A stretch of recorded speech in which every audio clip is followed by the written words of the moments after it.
Hello दोस्तों, dictation start होगी 3 second बाद। स्टार्ट। महोदय, विदेश व्यापार के घाटे में भारी वृद्धि तथा नर्म शर्तों पर विदेशी मद में कमी के संदर्भ में सरकार निर्यात उत्पादन नीति तथा उसके प्रबंध व संचालन में व्यापक परिवर्तन पर विचार कर रही है। हमारे प्रधानमंत्री श्री राजीव गांधी की अध्यक्षता में हाल में गठित मंत्रियों की समिति इस बारे में दिशा निर्देशन देने जा रही है। इस मामले पर मंत्रियों तथा वरिष्ठ अधिकारियों के बीच गहराई से विचार किया गया है। निर्यात को बढ़ावा देने के बारे में कुछ ही समय में अनेक महत्वपूर्ण घोषणाएं किए जाने की संभावना है। पैराग्राफ। निर्यात के काम में विदेश मंत्रालय आर्थिक मामलों के विभाग को विशेष जिम्मेदारी सौंपने का प्रस्ताव है। सभी भारतीय दूतावासों में आर्थिक तथा वाणिज्यिक विभागों को संगठित और सबल बनाने का प्रस्ताव है। इस बारे में उन्हें अधिक जिम्मेदारी सौंपी जाएगी।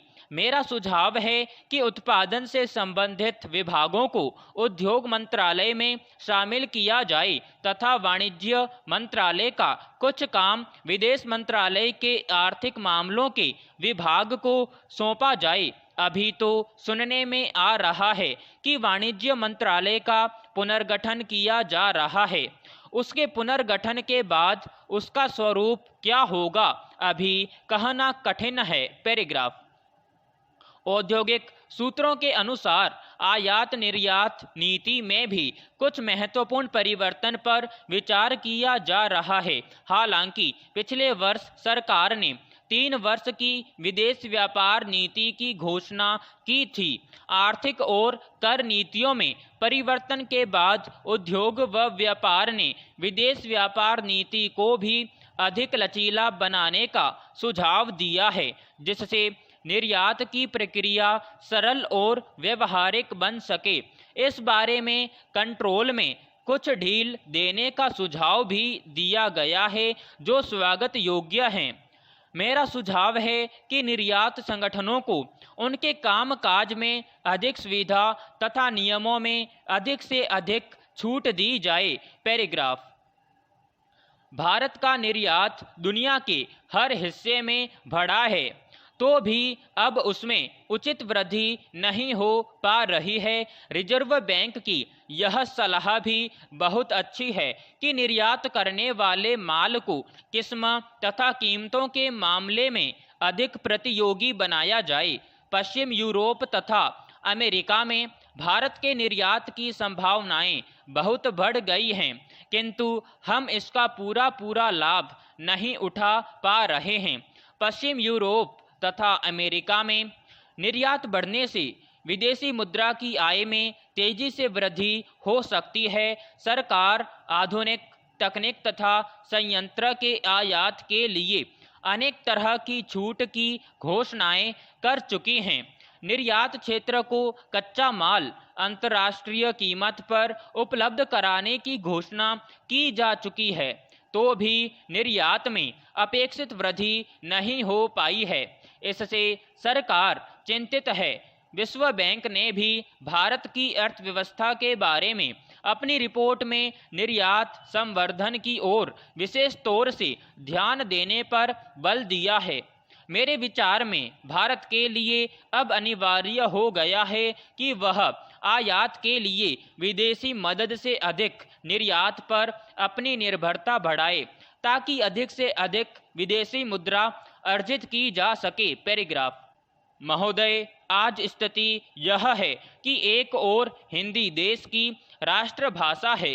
देश का बहुसंख्यक वर्ग हिंदी बोलता और समझता है। भारतवर्ष के 8 प्रांतों का राजकाज हिंदी में हो रहा है। देश के सभी महानगरों में हिंदी में ही विचार विनिमय होता है। दूसरी ओर यह देखकर दुख होता है कि अब भी कार्यालयों की मानसिकता अंग्रेजी का आग्रह लिए बैठी है। यह बात हमें कुछ चिंतन के लिए बाध्य करती हैं। पैराग्राफ। आए दिन विभिन्न भाषाओं में छपी पुस्तकों के विक्रेता और प्रकाशक पुस्तक मेले का आयोजन करते रहते हैं। हिंदी को छोड़कर प्रायः सभी भाषाओं की पुस्तकों की अच्छी बिक्री हो जाती है। हिंदी में पाठकों का बढ़ना तो दूर रहा, निरंतर कम होता जा रहा है। आखिर ऐसा क्यों है? जब जनसंख्या बढ़ती जा रही है और उसके साथ साथ साक्षरता भी बढ़ रही है, तब हिंदी पाठक न बढ़ें, यह वास्तव में आश्चर्य की बात है। लाखों रुपए सेमिनारों और भाषणों में बहाए जाते हैं।